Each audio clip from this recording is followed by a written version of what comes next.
আলহামদুলিল্লাহ ওয়াসসালাতু ওয়াসসালামু আলা রাসূলিল্লাহ ওয়া আলা আলিহি ওয়া সাহবিহি ওয়া মান ওয়ালা। আল্লাহ সুবহানাহু ওয়া তাআলার অসংখ্য শুকরিয়া, তিনি আমাদেরকে তৌফিক দিয়েছেন রাসূল সাল্লাল্লাহু আলাইহি ওয়াসাল্লামের সঙ্গী, তার বন্ধু, তার সাহাবী, তার খলিফা আবু বকর রাদিয়াল্লাহু আনহুর জীবনী সম্পর্কে জানার জন্য, শেখার জন্য একত্রিত হওয়ার। আল্লাহ সুবহানাহু ওয়া তাআলা আমাদেরকে এখান থেকে জেনে শিখে আমাদের জীবনে ইমপ্লিমেন্ট করার তৌফিক দান করেন, আমিন ইয়া রাব্বাল আলামিন। আমরা আলোচনা করতেছিলাম ওই দিন আবু বকর রাদিয়াল্লাহু আনহুর খেলাফতকালে তার গভর্নরদের ব্যাপারে। তিনি বিভিন্ন প্রদেশে, বিভিন্ন জায়গায়, অনেক লোককে দায়িত্ব দিয়ে গভর্নর হিসাবে পাঠাইছেন। তো গভর্নরের দায়িত্ব কী ছিল, যদি আমরা সেটা একটু আলোচনা করি তাহলে বোঝা যাবে যে খলিফার দায়িত্ব কী ছিল। একজন গভর্নরের যদি এই দায়িত্ব থাকে তাহলে খলিফা হিসাবে তার দায়িত্ব কী ছিল, তাই না? তো গভর্নর যারা ছিলেন তাদেরকে তিনি এই দায়িত্ব দিয়ে পাঠাইছেন যে তিনি হবেন ওই এলাকার জন্য প্রধান। যেমন আমরা যেমন বলি লোকাল গভর্নমেন্ট, তাই না? তো লোকাল গভর্নমেন্ট যেমন বিভিন্ন জায়গায় থাকে, মেয়র থাকে, বাফলো যেমন মেয়র আছে, বা ইরি কাউন্টির জন্য একজন আছে এক্সিকিউটিভ, তাই না? এর জন্য তো একজন গভর্নর যদি থাকে তাহলে তার দায়িত্ব কি কি? তার প্রথম দায়িত্ব ছিল যে নামাজ প্রতিষ্ঠা করা। তাহলে নামাজ ছাড়া ইসলামে কোনো কিছু আসেনি। কেউ যদি বলে যে আমার ইমান আছে, কিন্তু নামাজ না পড়লে কি হয়েছে, আমার ইমান আছে। অনেকে বলে, কিন্তু অনেক লোক দেখবেন বলে, আরে আমার ইমান আছে, নামাজ না পড়লে কি হয়েছে, আমার ইমান আছে। আরে নামাজই তো ইমানের পরিচয়। ইমান আছে তো নামাজ পড়ে না কেন, তাই না? তো নামাজ না পড়লে কি ইমানের পরিচয় হয়? তো ইমানের পরিচয় হচ্ছে নামাজ, ইবাদত করা, তাই না? ইবাদতের মধ্যে প্রথম ইবাদত হচ্ছে কি, মানে শাহাদতের পরে প্রথম ইবাদত কি, নামাজ প্রতিষ্ঠা করা। তো রাসূল সাল্লাল্লাহু আলাইহি ওয়াসাল্লাম যখনই কোনো সাহাবীকে কোনো জায়গায় পাঠাইছেন, প্রথম দায়িত্ব ছিলেন বলবেন তুমি আল্লাহর একত্রের দাওয়াত দাও, মানে তাওহীদের দাওয়াত দাও। তারপরেই যখন তারা তাওহীদের দাওয়াত নিবে তখন তুমি সাথে সাথে তাদেরকে দাওয়াত দিবে সালাতের, তারপরে কি যাকাতের। তো ইসলামের সিরিয়াল আছে, প্রথমে তাওহীদ, তারপরে সালাত, তারপরে যাকাত। তো তাওহীদ মানে কি, সে আল্লাহর উপর ঈমান আছে, সে মুসলমান হয়ে গেছে, না? তো মুসলমান হওয়ার পর তার প্রথম এবং প্রধান কাজ হচ্ছে সালাত। কিয়ামতের দিন সর্বপ্রথম হিসাব নেওয়া হবে কোন কাজের? সালাতের। তো সালাত যদি কেউ না আদায় করে, না প্রতিষ্ঠা করে তার জীবনে, তাহলে ওই সালাতে, তাহলে তার বাকি সব কিছুর জন্য আটকে যাবে সে। আর যে সালাতে অ্যাডভান্স হয়ে যাবে, সালাতে যে পাস করবে, তার বাকি সব কিছু অটোমেটিক ইজি হয়ে যাবে তার জন্য, তাই না? জি, ভেরি গুড কোয়েশ্চেন। সালাত প্রতিষ্ঠা, কোরআন আল্লাহ সুবহানাহু ওয়া তাআলা কখনোই বলেন সালাত পড়ো, বলছে সালাত প্রতিষ্ঠা করো। তো প্রতিষ্ঠা মানে কি? সালাতকে এস্টাবলিশ করতে হবে। কিভাবে? আমি একজন সালাত পড়লাম মন দিয়ে, তো মসজিদে কি সালাত প্রতিষ্ঠা হয়ে গেল? না। সালাত প্রতিষ্ঠার অনেকগুলো মানে আছে। একটা হচ্ছে সমাজে প্রতিষ্ঠা করা, লেভেল, মানে পার্সন টু পার্সন ভেরি করে আনসারটা, তাই না? এখন যে আপনি ধরুন, আপনি হচ্ছে সাধারণ মানুষ, আপনি আপনার জীবনে সালাত প্রতিষ্ঠা করব, যে আমি সালাতকে ভালোবাসবো, সালাতকে আমি মন থেকে পছন্দ করব, সালাতকে আমি ভালোবেসে সালাত আদায় করবো, নট বিকজ। অথবা আপনি আপনার পরিবারে আপনি সালাতের প্রতিষ্ঠা করুন। কীভাবে? আপনার ছেলে মেয়ে থাকবে, তাকে আপনি সালাতে নিয়ে যাবেন, সালাত পড়াবেন, সালাত শিখাবেন, এবং সে যেন সালাত আদায় করে সালাতকে ভালোবেসে তার জীবনের জন্য সালাত প্রতিষ্ঠা হয়, সেজন্য তার লাইফে সালাতকে প্রতিষ্ঠা করতে পারে, তার জীবনের মধ্যে সালাতকে প্রতিষ্ঠা করতে পারে। যেমন এক্সাম্পল, আপনি আপনার ছেলেকে নিয়ে যাচ্ছেন সালাতে, জোর করে ধরে নিয়ে যাচ্ছেন, say I don't like it, তারপরে তারা জোর করে ধরে নিয়ে যাচ্ছেন। যখন সে অ্যাডাল্ট হলো, আপনি আপনার কথা শুনতে সে বাধ্য না, তখন সে সালাত পড়বে না, কারণ সে যে এত দিন পড়ছে, তার অভ্যাস হয় নাই। কেন অভ্যাস হয় নাই? কারণ সালাতকে সে ভালোবেসে পড়ে নাই। আপনি জোর করছেন, এজন্য সে পড়ছে। সে পড়তে বাধ্য ছিল, এই জন্য সে পড়ছে। না পড়লে আপনি ঘর থেকে বের করে দেবেন, তার থাকার জায়গা নেই, তার শোয়ার জায়গা নেই, এই জন্য সে পড়ছে। তাহলে সালাত প্রতিষ্ঠা হলো না। সালাত আপনি আদায় করছেন, প্রতিষ্ঠা হয়নি। তাহলে সালাত প্রতিষ্ঠা মানে কি? সালাতকে ভালোবাসতে হবে, সালাতকে বুঝে শুনে পড়তে হবে।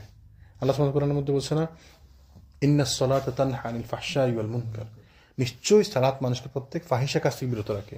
কিন্তু আপনি সালাত আদায় করি, সালাত আদায় করে গিয়ে আবার সুদ ঘুষের কাজ করি, সালাত আদায় করে মসজিদ থেকে বের হয়ে আবার খারাপ কাজে লিপ্ত হয়ে যাই। বিড়ি ফালাইয়া মসজিদে আসি, আর মসজিদে বের হয়ে আবার বিড়ি ধরাই। আসে না এরকম লোক? তাহলে আল্লাহর বাণী কি মিথ্যা? আল্লাহ যে বললো কোরআনের মধ্যে, নিশ্চয়ই সালাত মানুষকে প্রত্যেক খারাপ কাজ থেকে বিরত রাখে, কই ওই লোক তো বিরত রাখলো না, তা আল্লাহর বাণী কি মিথ্যা? না। ওই লোক তার জীবনে সালাত প্রতিষ্ঠা করতে পারে নাই, সে শুধু সালাত পড়ছেই। আল্লাহ যেন আমাদেরকে সালাত প্রতিষ্ঠা করার তৌফিক দান করেন। আল্লাহ সুবহানাহু ওয়া তাআলা কিন্তু কোরআনে অনেক জায়গায় বলছে, ৮২ বার বলছে আকিমুস সালাত, বলছে সালাতকে প্রতিষ্ঠা করো। সালাত পড়ার জন্য বলে নাই, সালাতকে প্রতিষ্ঠা করতে হবে। তো গভর্নরদের প্রধান একটি দায়িত্ব ছিল সালাত প্রতিষ্ঠা করা এবং মসজিদে 5 ওয়াক্ত নামাজের ইমামতি করা। তাহলে গভর্নর যে হবে ওই এলাকার প্রধান সে হবে এবং সে ইমাম হবে এবং সে সালাত প্রতিষ্ঠা করবে, সালাত আদায় করবে, মসজিদে আদায় করবে। আমাদেরকে আল্লাহ যেন এরকম নেতা পাওয়ার তৌফিক দান করেন যে সালাতে ইমামতি করতে পারে, যে নামাজ প্রতিষ্ঠা করতে পারে, যে বিচার আদালত করতে পারে এবং যে সব কিছু সে করতে পারে। এরকম যোগ্যতা সম্পন্ন নেতা যেন আল্লাহ আমাদেরকে নসিব করেন। এবং তিনি শুধু 5 ওয়াক্ত নামাজই পড়াতেন না, তিনি প্রতি শুক্রবারে জুমার খুতবা দিতেন। তো এই লোককে, এই নির্দেশ দিয়ে পাঠাইছেন কে? খলিফাতুর রাসূলুল্লাহ। খলিফা এই জিনিসটা শিখছেন কোত্থেকে? রাসূল সাল্লাল্লাহু আলাইহি ওয়াসাল্লামের কাছ থেকে। তাহলে আমাদের মানে সিলসিলা যেটা, সেটা হচ্ছে আমরা যারা নেতা হবে, সে নেতা হবে, সে ইমাম হবে, সে খুতবা দেবে, সে খতিব হবে। এবং এটা আমরা শিখছি আমাদের সালাফদের কাছ থেকে, আমাদের নবী সাল্লাল্লাহু আলাইহি ওয়াসাল্লামের কাছ থেকে, তাই না? এবং এটাই হচ্ছে আমাদের মূলনীতি। আমরা এটা করতে পারি না দেখে আমাদের বিচ্যুতি। আমরা ঘুষখোর, সুদখোর, পয়সাওয়ালা যে তাকে বানায় মসজিদের সভাপতি, আমাদের সমাজে এটি প্রচলিত, তাই না? মসজিদের সভাপতি কে হয়? যার পয়সা আছে। সে কিন্তু সুদের সাথে জড়িত, সে কিন্তু ঘুষের সাথে জড়িত, সে অন্যায় কাজে জড়িত, তাই না? বিভিন্ন তাফসির মাহফিলে, ওয়াজ মাহফিলে প্রধান অতিথি কে হয়? এমপি। ওই চেয়ারম্যান নামাজ পড়তে পারেনি। আর ইদানিং দেখছেন বাংলাদেশে বিভিন্ন ভিডিও দেখা যায়, বক্তব্য দিতেছে মুফাসসিররা, মুহাদ্দিসরা, এদেরকে সাথে সাথে প্রশ্ন করে স্টেজের মধ্যে আটকে দেয় প্রধান অতিথি, তুমি এটা কেন বললা? মানে কি সাহস! এগুলা তো আমরা দিছি, তাই না? আমাদের দোষের কারণে। রাসূল সাল্লাল্লাহু আলাইহি ওয়াসাল্লাম বলছে না যে কোনো জাতি যখন খারাপ কিছু করবে তার উপর আল্লাহ সুবহানাহু ওয়া তাআলা শাস্তি হিসাবে খারাপ শাসক পাঠাবেন, তাই না? তো এগুলো আমাদের কাজের ফল, আমাদের হাতের ফল। এগুলা ওরা যে আমাদের উপর ছড়িগুলো আছে, এগুলো আমাদের হাতের ফল।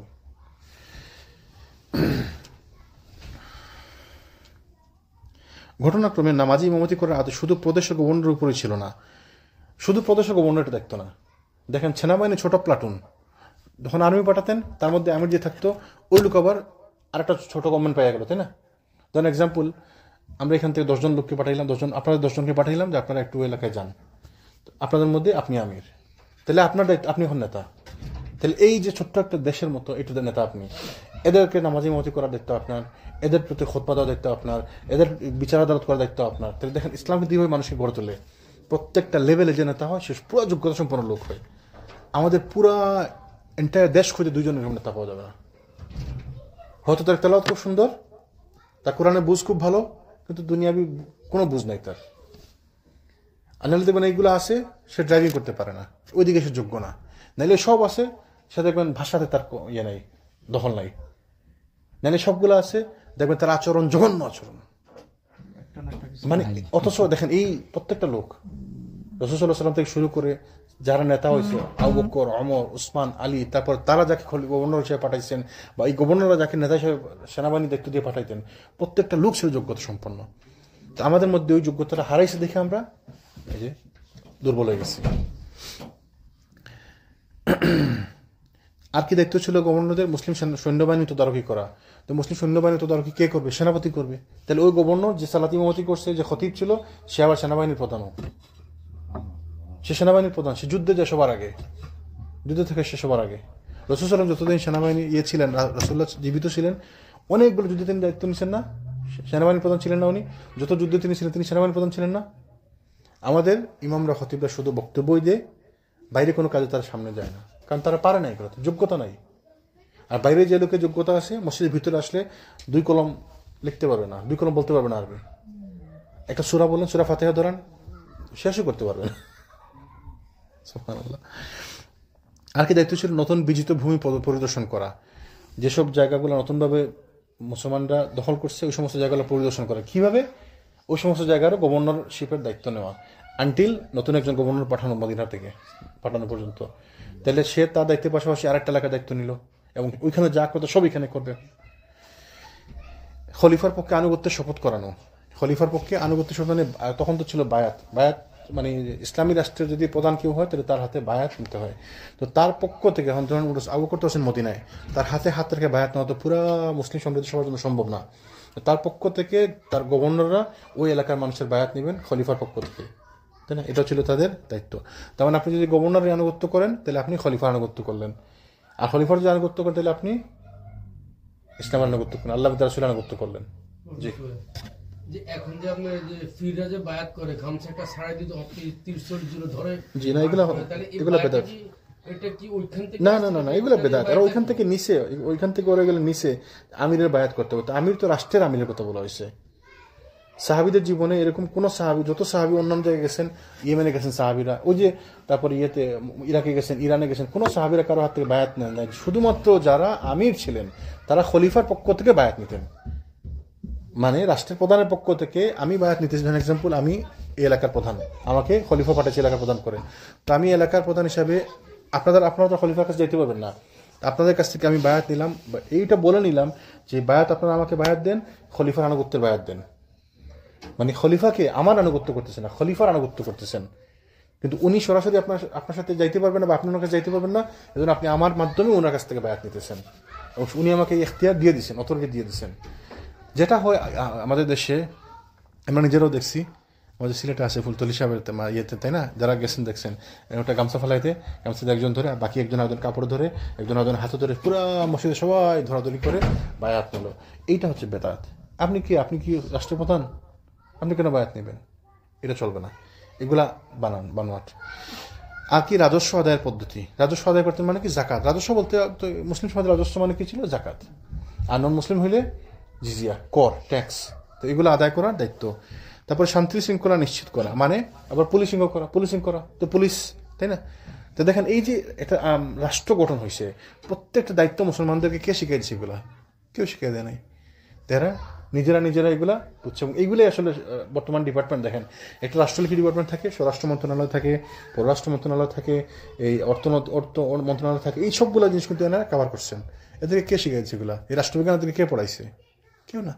আল্লাহ সুবহানাহু ওয়া তাআলার কাছ থেকে তারা হেদায়েতপ্রাপ্ত হয়েছেন, রাসূল সাল্লাল্লাহু আলাইহি ওয়াসাল্লামের নির্দেশ অনুযায়ী চলছেন, এবং এইভাবেই তারা চলছেন। আর কি ছিল? মানুষকে দিন শেখানো, তো দিনের আহকাম শেখানো। তাহলে যে খলিফা থাকবে উনি সবাইকে শেখাবে, তিনি যাকে গভর্নর নির্ধারণ করে দেবেন, ওই গভর্নররা সবাইকে শিখাবে, দিন শিখাবে। তাহলে গভর্নর হচ্ছেন ফকিহ, ওই গভর্নর হচ্ছেন মুহাদ্দিস, ওই গভর্নর হচ্ছেন মুফাসসির। তো এই কিরকম লোকেরা, সব কাজে পটুয়েরা, সব কাজে বেস্টেরা। তা আমাদের তো এরকম একজন লোক পাই না আমরা। আল্লাহ সুবহানাহু ওয়া তাআলা আমাদের কিরকম নেতা নসিব করেন। তিনি আবু বকর রাদিয়াল্লাহু আনহুর সময় অনেকগুলা প্রদেশ ছিল, তিনি প্রদেশে ভাগ করছিলেন, অনেকগুলো ছোট ছোট এলাকা ভাগ করছিলেন। কি জন্য? লোকাল গভর্নমেন্ট তৈরি করছিলেন কি জন্য? ইয়ের স্বার্থে, সুন্দর পরিচালনার স্বার্থে, দেশকে মানে ইফেক্টিভলি পরিচালনার স্বার্থে। যেমন কি ছিল? মদিনা ছিল রাজধানী, ইসলামী রাষ্ট্রের রাজধানী ছিল মদিনা। এখানে খলিফা আবু বকর রাদিয়াল্লাহু আনহু বসবাস করতেন। তাহলে খলিফাদের রাজধানী ছিল এক এক জায়গায়। আবু বকর, ওমর রাজধানী ছিল মদিনাতে, ওসমানের সময় রাজধানী মদিনাতে ছিল, আলী রাদিয়াল্লাহু আনহুর রাজধানী প্রথমে ছিল মদিনাতে, পরে তিনি কুফাতে নিয়ে যান। এরপর থেকে আস্তে আস্তে মুয়াবিয়ার সময় মুয়াবিয়া এটাকে নিয়ে যান সিরিয়াতে, দামেশকে। তো এইভাবে আস্তে আস্তে সরে। কিন্তু প্রথম দিকে সাহাবীদের রাজধানী ছিল, ক্যাপিটাল ছিল মদিনা। তারপরে আরেকটি প্রদেশ ছিল মক্কা। তো মক্কাতে গভর্নর নির্ধারণ করছেন। তো মক্কাতে তো অনেক দূরে, তাই না? উঠে করে গেলে 1 সপ্তাহ 2 সপ্তাহ পর। তো ওনারা মক্কাতে একজন গভর্নর নির্ধারণ করছেন। মক্কা গভর্নর কে ছিল? আত্তাব ইবনে উসাইদ রাদিয়াল্লাহু আনহু। তিনি ছিলেন রাসূল সাল্লাল্লাহু আলাইহি ওয়াসাল্লাম কর্তৃক প্রথম অধিষ্ঠিত মক্কার জন্য। পরে আবু বকর রাদিয়াল্লাহু আনহু তাকে ওই মক্কার জন্যই রাখেন। আবু বকর রাদিয়াল্লাহু আনহু কোনো খুব বেশি প্রয়োজন না হলে কাউকে রাসূল সাল্লাল্লাহু আলাইহি ওয়াসাল্লাম যাকে যে দায়িত্ব দিয়েছেন তাকে ওইখান থেকে পরিবর্তন করতেন না। তায়েফ ছিল আরেক প্রদেশ। তায়েফের গভর্নর ছিলেন উসমান ইবনে আবুল আস আস-সাকাফি রাদিয়াল্লাহু আনহু। তিনি রাসূল সাল্লাল্লাহু আলাইহি ওয়াসাল্লাম কর্তৃক পদে নিযুক্ত হয়েছিলেন। পরে আবু বকর রাদিয়াল্লাহু আনহু তাকে পুনঃনিয়োগপ্রাপ্ত করেন। সানা ছিল, সানা কোন জায়গায়? সানা ইয়েমেনে। তো ওই প্রদেশের ছিলেন কে? মুসলিম বাহিনীর সেনাপ্রধান ছিলেন আবু আল মুহাজির ইবনে আবু উমাইয়া, এবং তাকে এখানে গভর্নর নিয়োগ করা হয়। হাদ্রামাউত কোন জায়গায়? হাদ্রামাউত ইয়েমেনি। ওই যে হাদ্রামাউত হাদিসের মধ্যে অনেকবার আছে, সানা এবং হাদ্রামাউত অনেকবার আছে। বলছেন একটা সময় আসবে সানা থেকে হাদ্রামাউত পর্যন্ত মহিলা একা একা, শুনছেন হাদিস, মহিলা একা একা সফর করবে, সে কোনো কিছু ভয় করবে না, শুধুমাত্র নেকড়ে বাঘ ছাড়া। তো এরকম অনেকগুলো সানা এবং হাদ্রামাউতের কথা অনেকবার আসছে হাদিসে। ইয়েমেনের কথা হাদিসে অনেকবার আসছে। রাসূল সাল্লাল্লাহু আলাইহি ওয়াসাল্লাম ইয়েমেনের জন্য দোয়া করছেন অনেক হাদিসে। হাদ্রামাউতের গভর্নর ছিলেন জিয়াদ ইবনে লাবিদ। জুবাইদ এবং রাকা আরেকটি প্রদেশ। এই দুটি প্রদেশের গভর্নর ছিলেন আবু মুসা আল আশআরী রাদিয়াল্লাহু আনহু। খাওলান এর গভর্নর ছিলেন ইয়ালা ইবনে আবু উমাইয়া। জুনদের গভর্নর ছিলেন মুআজ ইবনে জাবাল রাদিয়াল্লাহু আনহু, নাজরানের গভর্নর ছিলেন জাবির ইবনে আব্দুল্লাহ রাদিয়াল্লাহু আনহু, জারশের গভর্নর ছিলেন আব্দুল্লাহ ইবনে সাওর। এরকম বাহরাইন ছিল একটি প্রদেশ, ইরাক এবং শাম ছিল একটি প্রদেশ। ইরাক এখন তো দেশ হয়েছে, তখন ছিল একটি প্রদেশ, মানে খলিফার সময় একটি প্রদেশ হিসেবে ছিল। ইরাক এবং শাম মুসলমান কর্তৃক বিজয় প্রক্রিয়াধীন ছিল, সুতরাং দায়িত্বপ্রাপ্ত নেতারা গভর্নর ছিলেন না। তারা মুসলিম বাহিনীর সেনাপ্রধান ছিলেন, যাদেরকে ইরাক এবং শাম বিজয় করার উদ্দেশ্যে প্রেরণ করা হয়েছিল। কেউ জানেন ইরাকে কে বিজয় লাভ করছে, কোন সেনাপতির আন্ডারে? কারো জানা আছে? হ্যাঁ, আমর ইবনে আস না, ইরাকে সেনাপ্রধান ছিলেন সাদ ইবনে আবি ওয়াক্কাস। পরে খালিদ বিন ওয়ালিদ যুক্ত হন তাদের সাথে, কিন্তু সেনাপ্রধান ছিলেন সাদ ইবনে আবি ওয়াক্কাস। যখন ইরাকের তারা বিজয় অর্জন করেন, প্যালেসগুলো বিজয় অর্জন করেন, তখন সেনাপ্রধান ছিলেন সাদ ইবনে আবি ওয়াক্কাস রাদিয়াল্লাহু আনহু। আর শামের কিছু, শাম মানে হচ্ছে সিরিয়া, লেবানন, জর্ডান, প্যালেস্টাইন, ওই এলাকাটা পুরা, ওই এলাকার গভর্নর কে ছিলেন বা সেনাপ্রধান কে ছিলেন? আবু বকর রাদিয়াল্লাহু আনহু শাসনকালে এই পুরো এলাকার সেনাপ্রধান ছিলেন আবু উবাইদা আমির ইবনে জাররাহ, খালিদ বিন ওয়ালিদ রাদিয়াল্লাহু আনহু। খালিদ বিন ওয়ালিদ ছিলেন মানে সর্বাধিনায়ক, জেনারেল ছিলেন সব পুরা। তার আন্ডারে 4টা ডিফারেন্ট উইং ছিল। একটা উইং ছিল, আমরা আলোচনা করবো এগুলো ইনশাল্লাহ আগামী সপ্তাহ থেকে। একটা উইং ছিল যিনি প্যালেস্টাইনে ছিলেন, প্যালেস্টাইনে যুদ্ধ করতেছিলেন আমর ইবনুল আস রাদিয়াল্লাহু আনহুর নেতৃত্বে। আর একটা উইং ছিল যারা সিরিয়াতে করতেছিলেন, প্যালেস্টাইনে পাঠাইছিলেন ইয়াজিদ বিন ইয়াজিদ, ওই মুয়াবিয়ার ছেলে ইয়াজিদ না, আরেক সাহাবী ইয়াজিদ, নামটা ভুলে গেছি, ইনশাআল্লাহ আগামী দিন বলবো। আর আমর ইবনুল আস ছিলেন মিশরে, ইজিপ্টে, জি। আর আরেক সাহাবী ছিলেন আবু উবাইদা, ছিলেন এক জায়গায়, আরেক জায়গায় ছিলেন খালিদ বিন ওয়ালিদ রাদিয়াল্লাহু আনহু। যে সর্বাধিনায়ক ছিলেন খালিদ বিন ওয়ালিদ রাদিয়াল্লাহু আনহু। যখন আবু বকর রাদিয়াল্লাহু আনহু মারা যান, সাথে সাথে ওমর রাদিয়াল্লাহু আনহু যখন খলিফা হন, তিনি প্রথম কাজ করছিলেন খালিদ বিন ওয়ালিদকে সেনাপ্রধান থেকে সরিয়ে আবু উবাইদাকে সেনাপ্রধানের দায়িত্ব দিয়েছিলেন। পরবর্তীতে পুরা শাম বিজয় হয় আবু উবাইদা রাদিয়াল্লাহু আনহুর নেতৃত্বে। আম্মানের গভর্নর ছিলেন হুজাইফা ইবনে মিহসান। ইয়ামামার গভর্নর ছিলেন সুলাইট ইবন কাইস। যেমন 14টা প্রদেশের নাম বললাম না, এর মধ্যে অনেকগুলো এখন দেশ হয়ে গেছে, Yemen, Iraq, Syria, Lebanon, Jordan, Palestine, মিশর, তারপরে এই জর্ডান, কতগুলো দেশ আবু বকর রাদিয়াল্লাহু আনহুর শাসনকালেই মুসলমানদের দখলে চলে আসছে। প্রদেশ হিসাবে ছিল, কিন্তু কতগুলো দেশ ছিল। ওমরের সময় আরো বাড়ছে, ওসমানের সময় আরো বাড়ছে। তো দেখেন ইসলাম শুধুমাত্র ওনাদের ইমান মজবুত ছিল দেখে তাদের কি রকম বলছিলেন, ওই যে খন্দকের যুদ্ধের সময় যখন একটি পাথর তিনি সাহাবীরা রিমুভ করতে পারতেছিলেন না, তখন রাসূলুল্লাহকে তারা জানান, ইয়া রাসূলুল্লাহ, আমরা এই পাথরটা সরাইতে পারতেছি না, ভাঙতে পারছি না, আপনি একটু আমাদের হেল্প করেন। তিনি এসে ওই যে কোড়াল নিয়ে 3টে কূপ দিলেন, সাথে সাথে পাথরটা ভেঙে গেল। প্রতিটা কূপের সময় তিনি বলতেছিলেন যে লা ইলাহা ইল্লাল্লাহ, আল্লাহু আকবার বলে কূপ দিচ্ছেন। বলছেন ইরাক, তারপর আবার কূপ দিচ্ছেন, বলছেন সিরিয়া, তারপর আবার কূপ দিচ্ছেন, বলছেন ইয়েমেন। সাহাবীরা, ইয়া রাসূলুল্লাহ, আপনি কি বললেন, বুঝলাম না। বললেন, আমি যখন কূপ দিলাম আল্লাহ আমাকে দেখাইছে ইরাকের রাজপ্রসাদগুলা। আবার যখন কূপ দিলেন দ্বিতীয়, বলে আল্লাহ আমাকে দেখাইছে সিরিয়ার শহরগুলা। আবার যখন কূপ দিলেন আল্লাহ আমাকে দেখাইছে ইয়েমেনের শহরগুলা। মানে এগুলা তোমরা বিজয় করো, এগুলা বিজয় করো, মুসলমানদের দখলে আসবে এগুলা। তখন ওই যে হিস্টোরিয়ানরা বলতেছিলেন যে 10,000 কুফফাররা মদিনার বাইরে অপেক্ষা করতেছে, আর রাসূল সাল্লাল্লাহু আলাইহি ওয়াসাল্লামের সঙ্গী সাথী সব কিছু সাহাবীরা সহ এডাল্ট যোগ্য যারা ছিল, যুদ্ধ করার মতো এডাল্ট অবস্থা ছিল 1400 লোক মাত্র।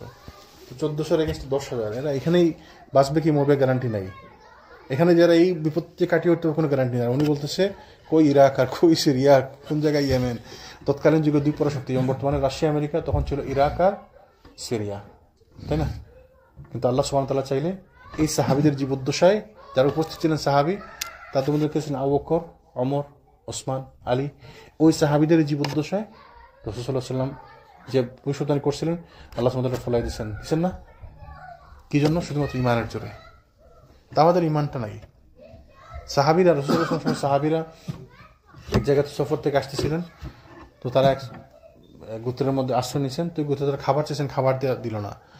সবাই জানেন ঘটনা। তারপরে একটি ছেলেকে সাপে কাটছে, খবর পাঠালো যে কে পারে তাকে বাঁচাতে, কে তাকে বাঁচাতে পারে, তাই না? তখন সাহাবীরা যে আমরা আই ক্যান হেল্প, কিন্তু আমাদেরকে ওই খাবার দিতে হবে, এই গরু ভেড়া এগুলো আমার কি জানি চাইলেন এগুলো দিতে হবে আমাদেরকে। তো বলেন যে ঠিক আছে আসেন। তো তেনারা গিয়ে তাকে রুকিয়া করলেন। রুকিয়া কি দিয়ে করলেন? সূরা ফাতিহা দিয়ে। তো এই যে আমরা বলছি সূরা ফাতিহা, আমরা যে মানে একদম তাচ্ছিল্য করবো সূরা ফাতিহা দিয়ে। সূরা ফাতিহা তো কত বড় ব্যাপার। তখন ফিরত আসেন, তো রাসূলুল্লাহকে বলা হলো, রাসূলুল্লাহ বললেন যে তোমাকে কে শিখাইছে তুই সূরা ফাতিহা দিলে এটা হবে? কই ইয়া রাসূলুল্লাহ সূরা ফাতিহা দিয়ে আমি ধারণা করছি সূরা ফাতিহা দিয়ে হবে। তারপর তিনি এটাকে সম্মতি দিলেন। সূরা ফাতিহা দিয়ে ওরা শুধুমাত্র সূরা ফাতিহা পড়ছে, রুকিয়া করছে, কাজ হয়েছে। আমাদেরকে পুরা কুরআন গিলিয়ে দিলে আমাদের কাজ হয় না। হ্যাঁ কেন? ওইটা মানে ওই যে 30টা বকরি ওইটা হয়নি কিনা রুকিয়ার যে ঘটনা? না ওই ওরা কিছু খাবার চাইছিল, খাবার পাইছে, মানে বকরিও হইতো, বকরি দিছিল। কিন্তু আমার কথা হচ্ছে ওই সময়কার শুধুমাত্র সূরা ফাতিহাতে কাজ হয়েছে। আর আমাদেরকে পুরা কোরআন ভিজিয়ে খাওয়াই দিল পানি, আমাদের কাজ হয় না। রাসূলুল্লাহ বলছে জমজম যে খায় জমজম তার জন্য শিফা, জমজম যে খায় তার জন্য। আমরা জমজমে গোসল করে আমাদের কাজ হয় না, জমজম খায়া পিন্দা গোসল করে আমাদের কাজ হয় না। কেন? কারণ আমাদের ঈমান দুর্বল। সেই জন্য ওলামারা বলছে যারা রুকিয়া করবে, রুকিয়া করার পরও দেখবেন কাজ হইতেছে না, আপনি ইস্তেগফার করবেন বেশি বেশি। কারণ আপনার কোনো গুনার কারণে আপনার কাজ হইতেছে না, আপনার বিশ্বাস নাই, আপনার ঈমান নাই, আপনার ঈমান দুর্বল, আপনি গুনায় লিপ্ত, আপনার এই জন্য এটা কাজ করতেছে না। তাহলে ওলামারা বলছেন যে রুকিয়া করার পর যদি কাজ না হয় তাহলে খালি ইস্তেগফার করবেন, খালি মাফ চাইবেন আল্লাহ আমাকে মাফ করবেন, আল্লাহ আমাকে মাফ করবেন, আস্তাগফিরুল্লাহ মাফ চাইতে হবে, খালি ইস্তেগফার করতে হবে। তাহলে আল্লাহ যখন আপনার গুনাহকে কাটবে তখন আপনার রুকিয়াতেও কাজ হবে। তো আমরা তো গুনায় লিপ্ত, গুনার মধ্যে জর্জরিত আমরা। আল্লাহ সুবহানাহু ওয়া তাআলা আমাদেরকে হেফাজত করেন। তো আবু বকর রাদিয়াল্লাহু খলিফা নিযুক্ত হওয়ার পর একটি বিষয় আলোচনা করা দরকার আসলে, যে অনেক মিসকনসেপশন আছে যে আলী রাদিয়াল্লাহু আনহু নাকি তার হাতে বায়াত করেননি। এইটা কিন্তু আমরা যারা মানে স্টাডি করছেন সাহাবীদের জীবনী তাদের অনেকে হয়তো শুনছেন বা জানছেন, বা যারা জানেন না তাদের জন্য আলোচনা একটু করা দরকার। অনেকে বলেন আলী রাদিয়াল্লাহু আনহু আবু বকরের হাতে বায়াত করেনি 6 মাস বা 7 মাস বা অনেক লম্বা সময় বা অনেক দিন বায়াত করেনি, আলী রাদিয়াল্লাহু আনহু তার উপর খুশি ছিলেন না। এই যে ঘটনা প্রচলিত আছে এগুলো মিথ্যা। আলী রাদিয়াল্লাহু আনহু আবু বকরের হাতে বায়াত করবেন না মানে আবু বকর রাসূল সাল্লাল্লাহু আলাইহি ওয়াসাল্লামের সবথেকে কাছের বন্ধু। রাসূল তার জীবদ্দশায় আবু বকরকে দিয়ে সালাত আদায় করাইছেন। তার জীবদ্দশায় তিনি আবু বকরের ব্যাপারে বলছেন যে আমি যদি একজনকে সাথে নিতে পারতাম তাহলে সেটা আবু বকরকে নিতাম। তাকে জিজ্ঞেস করছে আপনি কাকে সবথেকে বেশি ভালোবাসেন? বলছে আয়েশা। বলছে তারপরে আপনি কাকে বেশি ভালোবাসেন পুরুষের মধ্যে? বলছে আবু বকর। আবু বকরকে আল্লাহ সুবহানাহু ওয়া তাআলা কোরআনে সাহাবী বলে সম্বোধন করছে, ওয়া সাহিবিহি, তাই না? তার সঙ্গী সাহাবী বলে সম্বোধন করছে।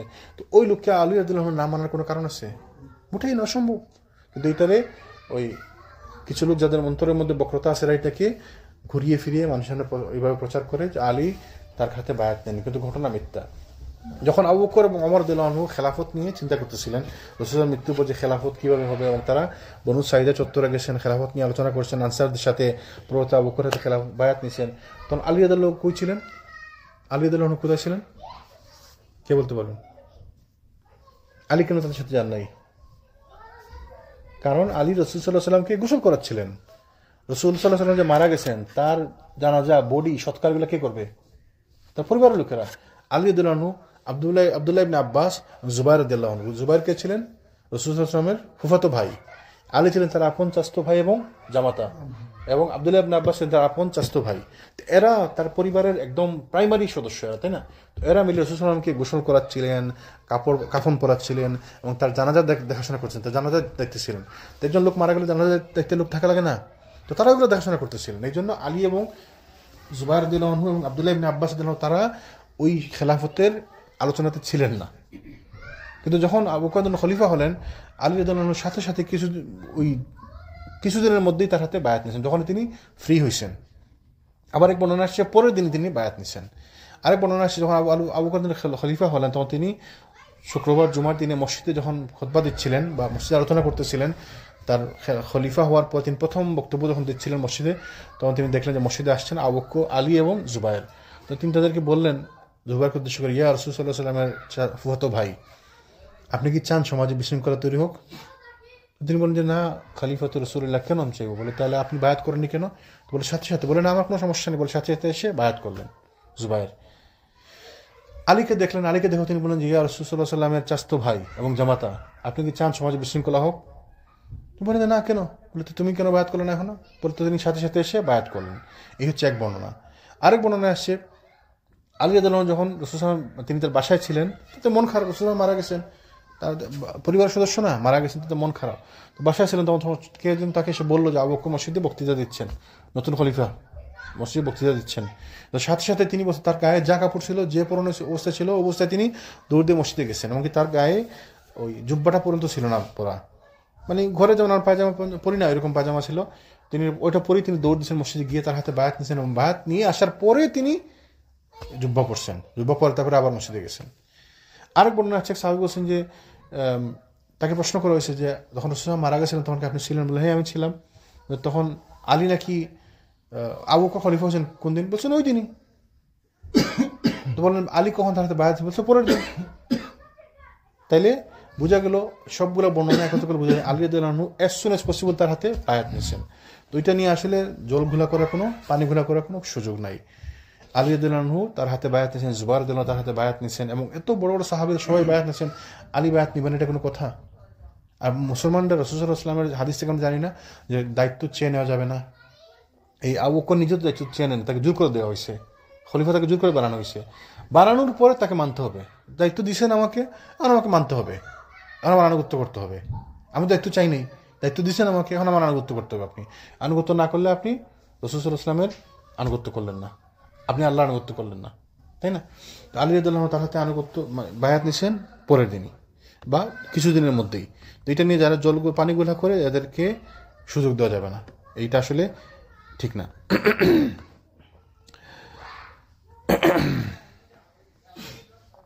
কোনো কোনো বর্ণনা যদিও আসছে যে আলী রাদিয়াল্লাহু আনহু 6 মাস পরে ফাতেমা রাদিয়াল্লাহু মারা যাওয়া পর্যন্ত আবু বকর হাতে বায়াত নেননি। কিছু বর্ণনা আছে এরকম, কিন্তু এগুলা সঠিক না। তো এইটার আরেক কারণ আছে। এটা কি কারণ আছে? আবু বকর রাদিয়াল্লাহু আনহু শাসনকালে খলিফা যখন ছিলেন তখন রাসূলুল্লাহ তো মারা গেছেন মাত্র, তাই না? তো তার পরিবারের অনেক সদস্য আছে, তো তার পরিবারের সদস্য যদি থাকে এরা তো সম্পত্তির ভাগ পায় রাসূলুল্লাহ, তাই না? আমি মারা গেলাম, তাহলে আমার সম্পত্তির ভাগ পাবে না আমার পরিবাররা? তো পরিবারের মধ্যে কে আছে?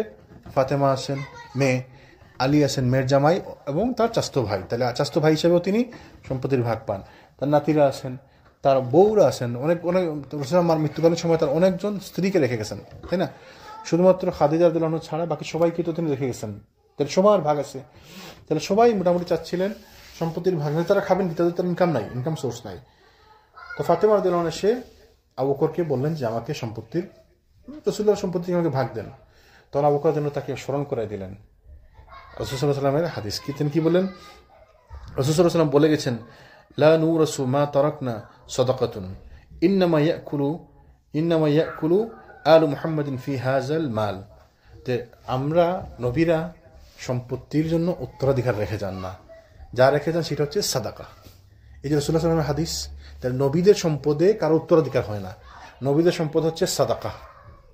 তো এইটা যখন শুনলেন তখন ফাতেমা রাদিয়াল্লাহু আনহা মেনে নিলেন।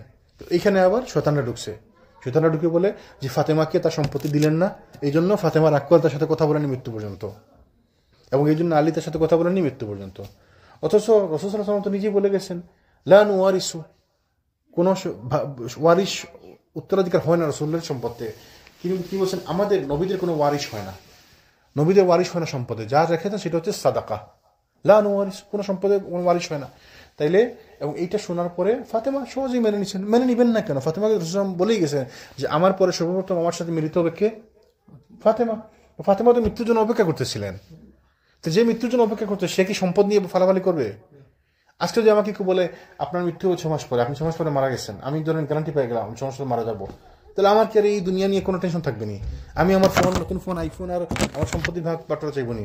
আমি তো চলে যাবো, আমি তো আমার মৃত্যু নিয়ে আমি কিভাবে কোন ভালো কাজ করা যায়, তাই না? ওই যে একটা লোক ছিল, অস্ট্রেলিয়ার একটা ছেলে ছিল, আলী বানাত, নাম শুনছেন? তাকে ডাক্তার বলেছিল তুমি 6 মাস, মানে তার ক্যান্সার হয়েছিল, ডাক্তার বলে তোমার 6 মাস আছে। তো সে অনেক পয়সাওয়ালা ছিল, অ্যাথলিট ছিল না কি জানি, মানে সেলিব্রিটি ছিল আর কি, অনেক সম্পদ ছিল। তার পুরো সম্পদকে সে এমন সুন্দর করে বিলি বন্টন করছে, এমন সুন্দর করে চ্যারিটির কাজে লাগাই দিচ্ছে, এবং সে মৃত্যু পর্যন্ত সব ভালো কাজ করছে। তো এই সুযোগটা আল্লাহ তাকে দিচ্ছেন যে সে মৃত্যু 6 মাস 7 মাস আগে জানতে পারছে যে তার হাতে 6-7 মাস আছে, এবং সে পুরোটা সময় কাজে লাগিয়ে গেছে, এবং পুরো বিশ্বব্যাপী সে চ্যারিটির কাজ করছে। তো এরকম যদি আমাকে বলা হয় আমি আপনার হাতে 6 মাস আছে, আপনি 6 মাস পরে মারা যাবেন, তো আমি কি আর ইয়ে করবো নাকি? ওই সম্পত্তি নিয়ে ফালাফালি করবো নাকি?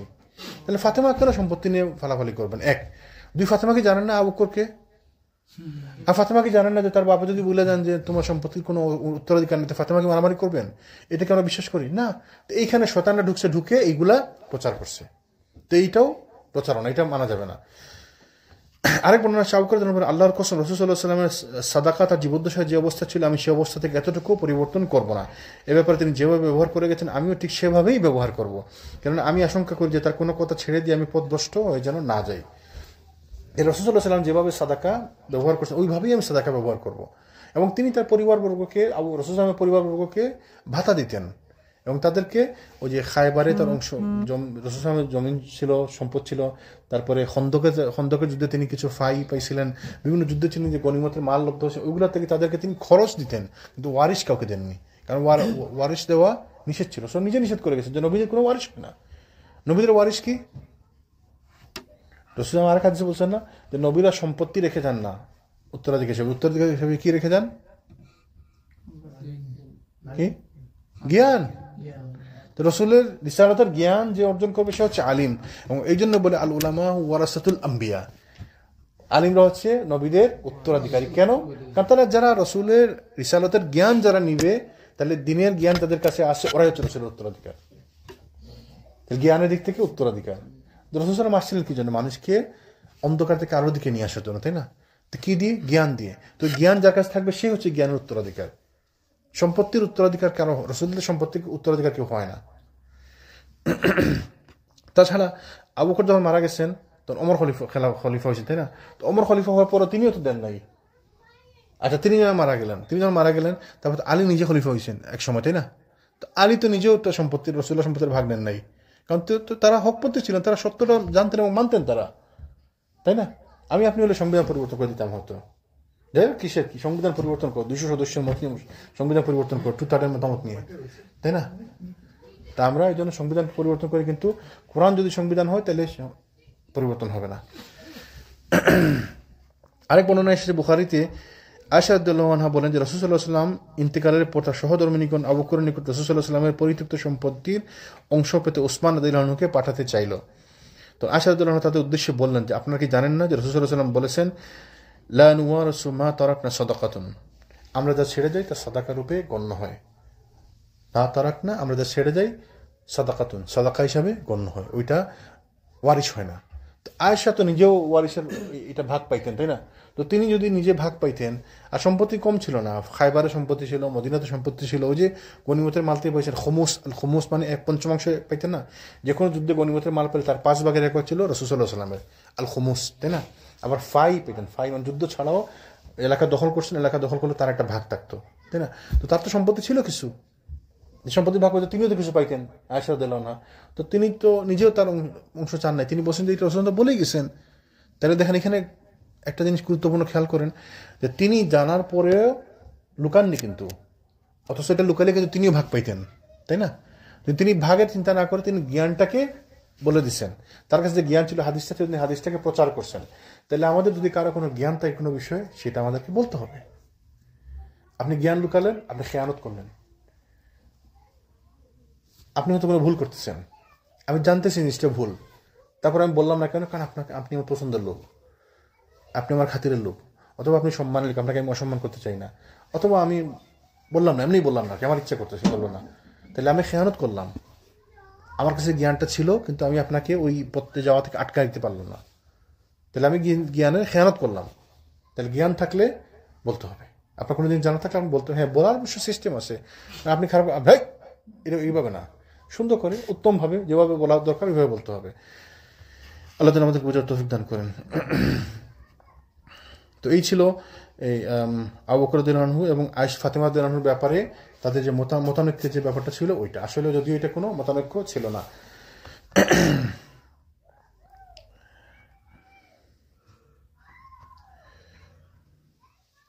এবং ফাতেমা রাদিয়াল্লাহু আনহা যখন মৃত্যুর শয্যায় ছিলেন, তার মৃত্যুকালে ছিলেন, আবু বকর রাদিয়াল্লাহু আনহু, ওমর রাদিয়াল্লাহু আনহু, উসমান রাদিয়াল্লাহু আনহু তাদের ঘরে আসছেন, তাদের সামনে ছিলেন, তাদের সাথে কথা বলছেন, মৃত্যু পর্যন্ত তাদের কাছে ছিলেন। তো তাদের মধ্যে কোনো মতানৈক্য ছিল না। তাদের মতানৈক্য থাকলে তারা ওই সময় বিভিন্ন হাদিসে বিভিন্ন বর্ণনা আসতো, তো তাদের মধ্যে সাহাবীদের মধ্যে কোনো মতানৈক্য ছিল না। এবং রাসূল সাল্লাল্লাহু আলাইহি ওয়াসাল্লাম অন্য হাদিসে বলে গেছেন যে যতদিন পর্যন্ত ওমর জীবিত আছে কোনো ফিতনা ইসলামে ছিল না, এবং কোনো ফিতনার সুযোগও ছিল না ইসলামে। ওমর রাদিয়াল্লাহু মারা যাওয়ার পরে ফিতনা শুরু হয়েছে, ওসমান রাদিয়াল্লাহু শাসনকাল থেকেই ফিতনা শুরু হয়েছে। কিন্তু এর আগ পর্যন্ত ইসলামে কোনো ফিতনা ছিল না, যদিও ওরিয়েন্টালিস্টরা, এই যারা ইসলাম বিরোধী শয়তানরা এখানে শয়তানে ঢুকাইছে, কিন্তু আসলে এদের মধ্যে কোনো মতানৈক্য বা মতভেদ ছিল না। আল্লাহ যেন আমাদেরকে বোঝার তৌফিক দান করেন। এবং যেটা বলছেন যে রাসূলুল্লাহ সাল্লাল্লাহু আলাইহি ওয়াসাল্লাম ফাতেমাকে যে বলেই গেছেন তুমি হচ্ছে যে আমার সাথে সব থেকে তাড়াতাড়ি তোমার মোলাকাত হবে, এবং তাকে বলে গেছিলেন তুমি হচ্ছে জান্নাতের আমা তরদাইনা আন তাকুনি সাইয়্যিদাতু নিসাই আহলিল জান্নাহ, তুমি জান্নাতে মহিলাদের সর্দার হবে, এ থেকে তুমি সন্তুষ্ট নও? তো যাকে জান্নাতের সুসংবাদ দিয়ে দিচ্ছেন, শুধু সুসংবাদ না, জান্নাতের মহিলাদের সর্দার বানিয়ে দিয়ে গেছেন, সুসংবাদ দিয়ে গেছেন, এবং তাকে বলে গেছেন তুমি আমার সাথে তাড়াতাড়ি মিলিত হবা, আমার পরিবারের সবার মধ্যে তুমি আমার সাথে মিলিত হবা, তার কি মাথায় করে থাকবে যে আমার সম্পত্তি আর এইটা সেটা? আন্তর্জাতিক ভুয়া। আলী রাদিয়াল্লাহু আনহু আবু বকরকে এত পছন্দ করতেন, তার একটি সন্তান হয়েছিল, তার নাম রাখছেন আবু বকর, তাই না? আমরা যে সাহাবীদেরকে পছন্দ করি তাদের নামে নাম রাখি, আলী রাদিয়াল্লাহু তার ছেলের নামে আবু বকর হিসেবে রাখছেন। যদি পছন্দ না করেন তার ছেলের নাম আবু বকর রাখতেন, আবু বকরের নামে আবু বকর রাখছেন।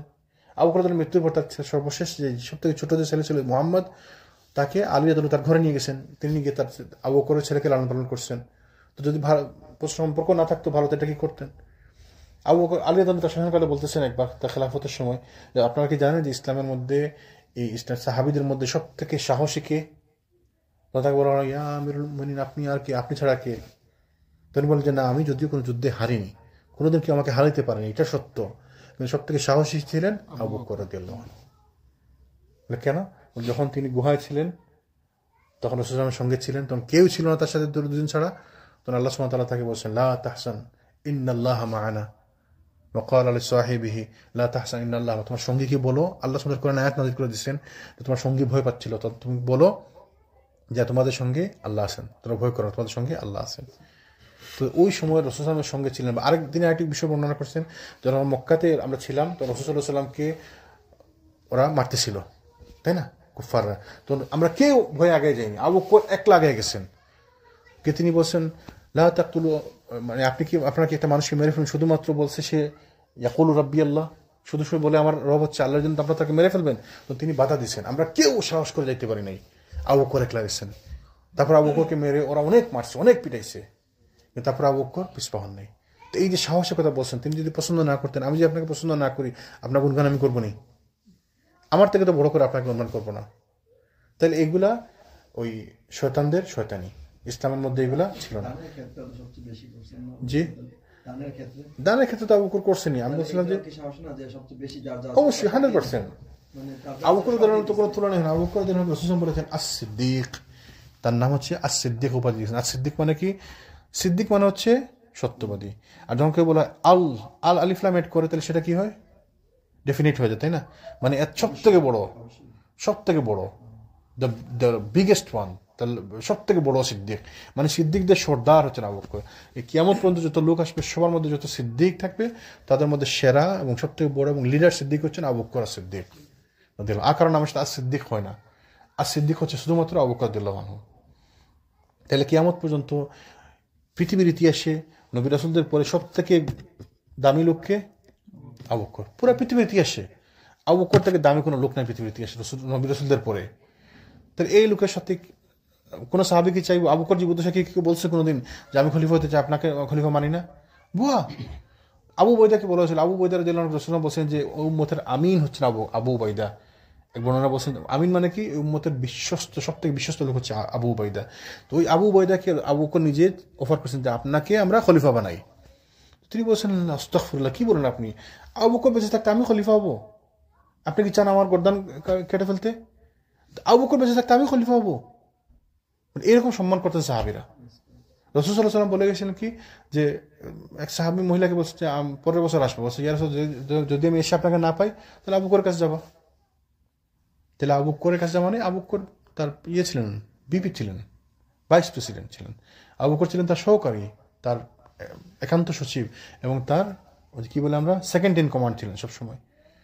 তো এই আবু বকরের সাথে অন্যান্য সাহাবীরা দ্বন্দ্ব করবেন, এটা মানা যায় না, এটা ঠিক না। এইগুলো যারা বিভিন্ন বর্ণনায় আসছে এগুলো ভুল কথাবার্তা।